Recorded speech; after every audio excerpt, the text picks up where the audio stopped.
Sampurasun mugia rahayu sadayana tradisi lisan samagaha.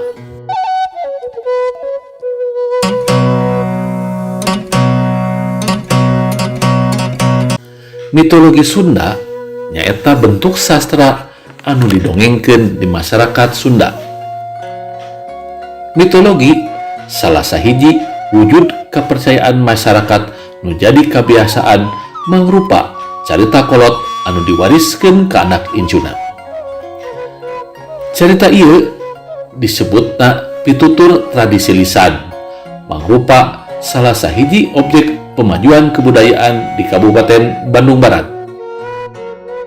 Ieu carita ngeunaan samagaha teh narasumberna Abah Otip, pemangku adat Kampung Parakan Salam, Desa Nyalindung, Kecamatan Cipatat, Kabupaten Bandung Barat.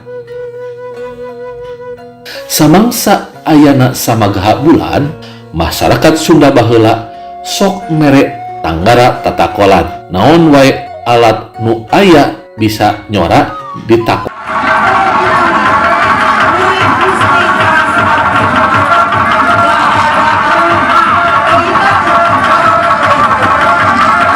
Maksudna ngajaga bulan supaya teu dilegleg atawa didahar ku naga.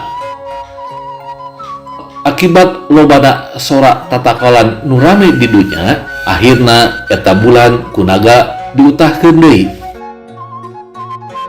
Ieu hartina samagaha bulan tanda karuhut mere ajaran ka anak incu yen hirup kudu getapan, cingceung, sayaga jeung waspada dina mangsa yang hareupan rupa-rupa perkara. Intina mah omat ulah duwi ka cileureun.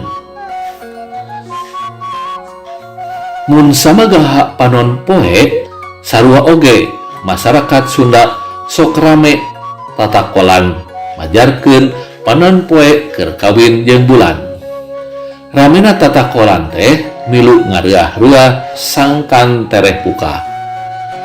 Hartina manusia diwajibkeun kudu syukuran ka Allah yen ibadah teh kudu dilakukeun siang sareng wengi. Ieu tanggara wujud urang ngahormat kanu nyiptakeunana yen ayana bulan jeung panon poe teh kusabab geus mere energi kaberkahan sinareng kasalamatan ka manusia. Itu geningan cunduk nu dianti-anti sumping papakeun hayu papakeun papaku kabungah rasa. Sakitu pitutur karuhun Sunda mangsana kudu dibaca alam kiwari ku sarerea ku ilmu atawa tafsir budaya. Hatur nuhun produksi Kari Maca TV.